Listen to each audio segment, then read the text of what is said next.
Kasongo, wacha kusumbua hao watoto wetu. Wewe kuja babara na rigiji mwanaume ya saizi yako.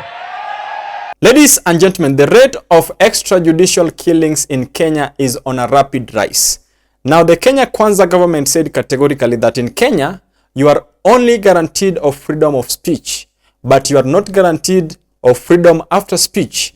Now, ladies and gentlemen, in this particular analysis, I just want to delve into circumstances that surrounded the mysterious murder of online activist Albert Ojwang. Ladies and gentlemen, Albert Ojwang was arrested in Homa Bay County at their home. He was arrested by plainclothes police officers who actually transported him to Nairobi Central Police Station. Ladies and gentlemen, you might ask me, why didn't those police officers actually book him to the nearest police station? No, it was a murder plot. Albert Ojwang was going to be murdered in Nairobi Central Police Station. Now, ladies and gentlemen, what did Albert do? And the body had a lot of injuries on the head.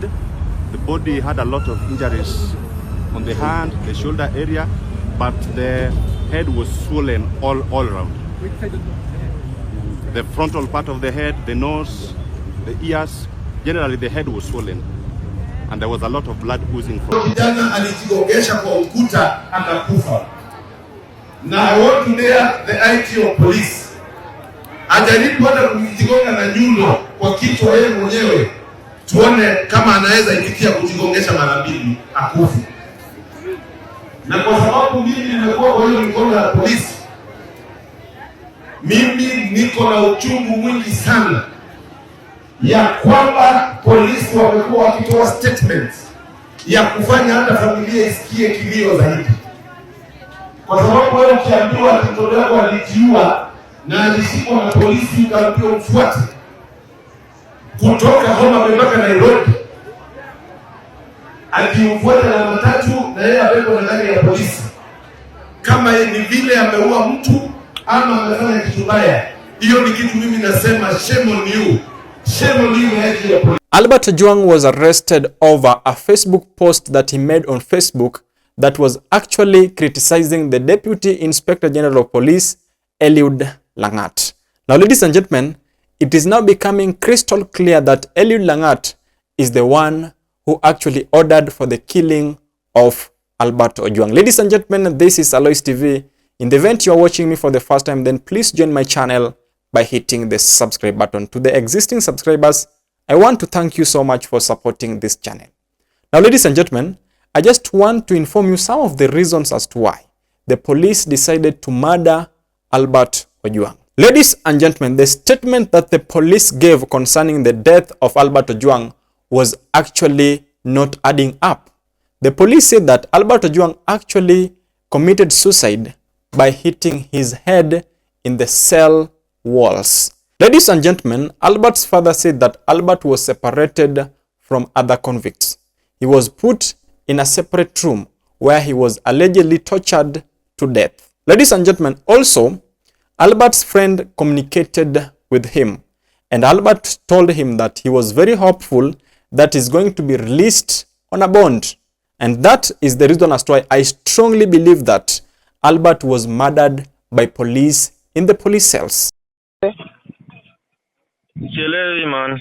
Ni tagu ulifanya ama?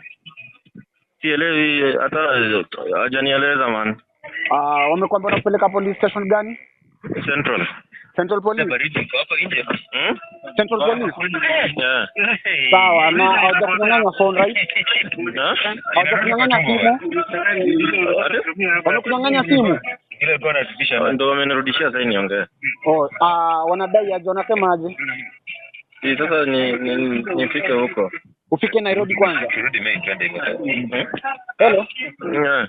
Wanasema tufike Nairobi kwanza.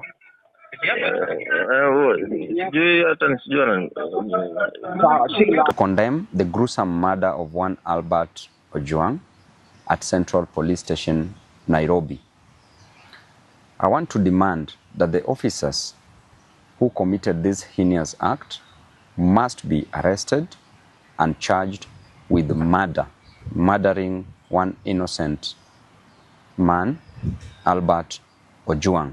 Mtoto wangu ni mtoto mmoja, hakuna msichana, hakuna mvulana hata nyuma yake. Nimeteseka na huyo mtoto huko pwani nikiwa kwa Kware ya Timbo miaka 20. And ladies and gentlemen, if you have a contrary opinion, then just let me know in the comment section.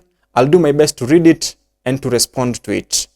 Another reason as to why I strongly believe that the murder of Albert Ojwang was orchestrated by the police was just a move to tame the Gen Zs. Over the past few weeks, people from Kenya Kwanza government have come out publicly to criticize and condemn the Gen Zs for misusing the social media.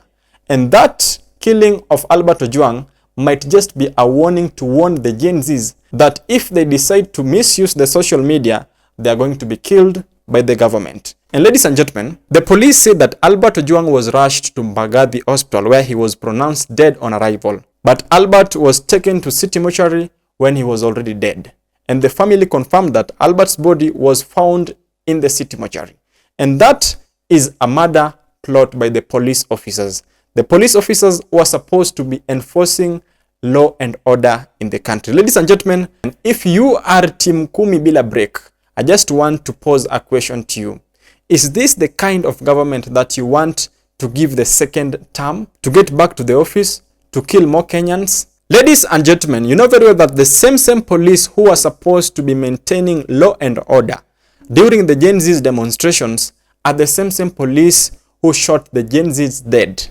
And ladies and gentlemen, you also know that these are the same police who have been shooting citizens in the sides of Angata Barakoi. People are saying that the government is working, yet the government is swallowing and killing its own citizens. The government is really doing what it can do actually to make sure that the voices of young people are not heard anymore. And this is the reason as to why the government has now decided to kill these young people for speaking. The government does not want opposition. The government hates Gen Zs. The government does not want any voice to be raised against it. Arresting a son in front of his father and going to kill him. This is quite unfortunate. Kenya Kwanza government, you need to do something. This is very shameful. Ladies and gentlemen, that's all for now. In the event you're watching me for the first time, then please join my channel by hitting the subscribe button.